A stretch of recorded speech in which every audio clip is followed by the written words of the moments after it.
Here's how I gave up 50% of all my fix and flip, probably over $500,000, just because I didn't know how to walk into the bank and get 0% interest funding for 12 or 18 months as I'm doing now in the real estate new development. Guys, if I knew how to do this, I would have at least either leverage better my negotiations so I don't have to give up 50% of my profits to these private lenders, or literally just done it by myself and kept 100% of the profits. Guys, if you've been trying to get business funding at 0% with Bank of America, Chase, Wells Fargo, and you've been struggling and you keep getting denied, this video is absolutely for you. So make sure you like, subscribe, and hit that notification bell. Guys, if you're new to this channel, my name is Mamadou Diallo.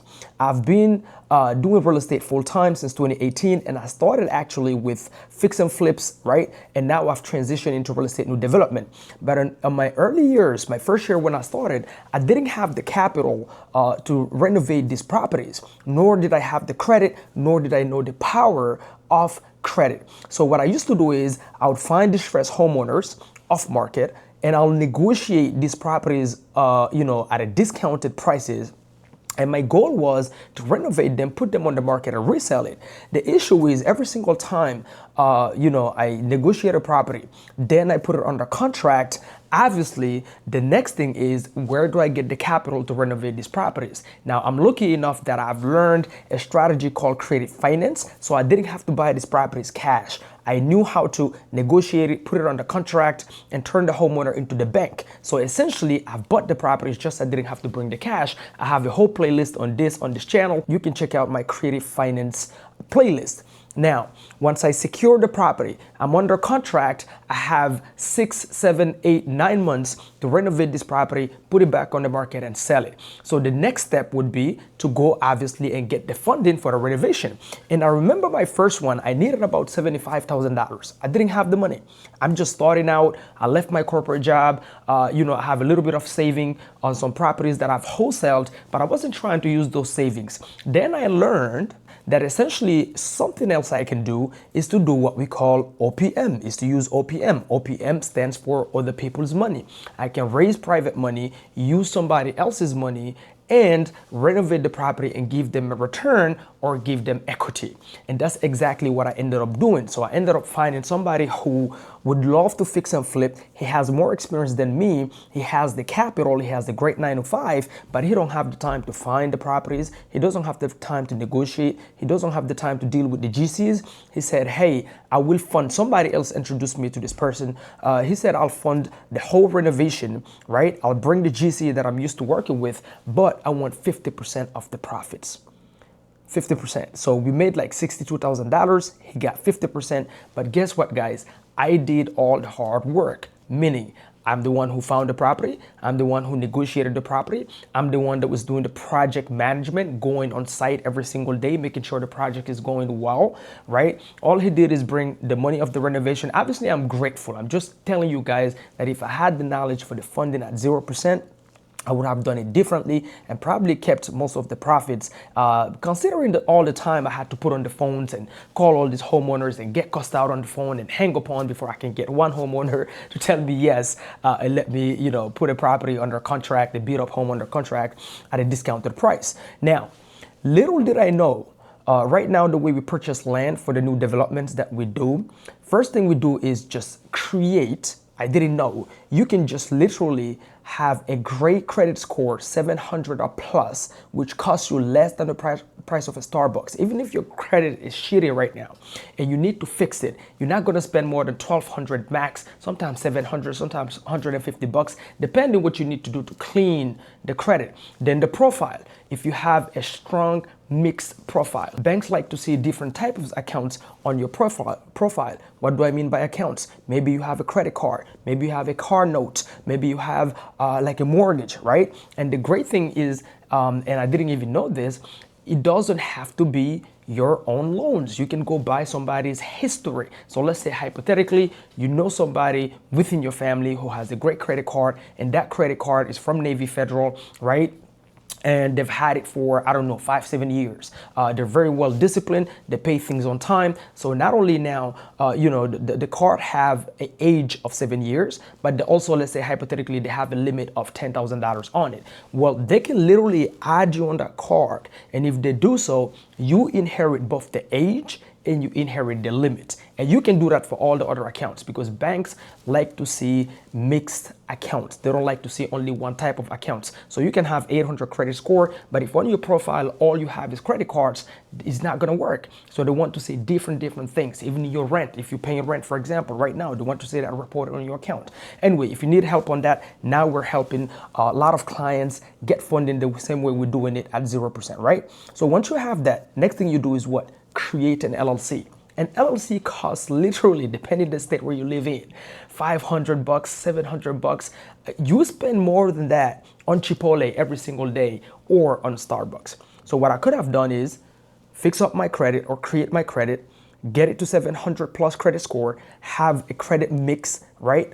I don't have to go borrow, so I can just buy other people's histories called trade lines. And then after that, just go create an LLC. It's gonna cost me $500 to $700, or even better. At the time I was doing Uber and Lyft, so I was generating income while I'm trying to get my first real estate deal under contract. Well, guess what? I could have actually saved up $2,000 or $2,500 and went and buy an LLC that is already 2 years of age through an attorney, and that would even be better. Now, both of those combined, the LLC plus my credit score and my credit profile, I can walk into Chase, Bank of America, Wells Fargo, and get a minimum of $50,000. $50,000 at 0% from Chase, and then I'll go do the same thing with Bank of America, and then I'll go do the same thing with Wells Fargo. So all of those combined, I could have had at least, at the minimum, even with the new LLC, at least $80,000 to $100,000. And if I bought the existing H Corp, that already have 2 years, I could have definitely gotten way over $150,000. And I could have used that capital with 0% interest to do my renovations on that property, resell it, pay back Chase, Wells Fargo, and Bank of America, and just rinse and repeat. Guys, I didn't know this. I absolutely didn't have this knowledge. Right? And so, guys, listen to me. If you're just getting started in real estate right now, there's only two ways to get capital for any kind of business, real estate included, which real estate is what I do. There's only two ways to get capital. One is through the banks. Two, you're going to do what we call raising private capital. When I say private capital, is you're raising it through personal relationships. If you're a small company, if you're a big company, you obviously have to go raise it through a fund and go to accredited investors to raise capital. But the issue with that, you're typically dealing with, when you're trying to raise the private money, you're typically dealing with a lot of, people that have 9-to-5s, 401ks, but they're typically also investing their last dollar. Right? They don't have a lot of money, a lot of them. And because they don't have a lot of money, also their mindset is really not that great when it comes to investing, because they're very risk averse.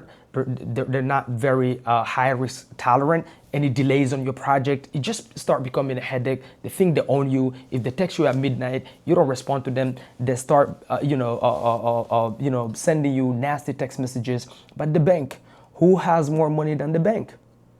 Nobody has more money than the bank. Plus, because you have a whole year where you're paying 0% interest, guess what?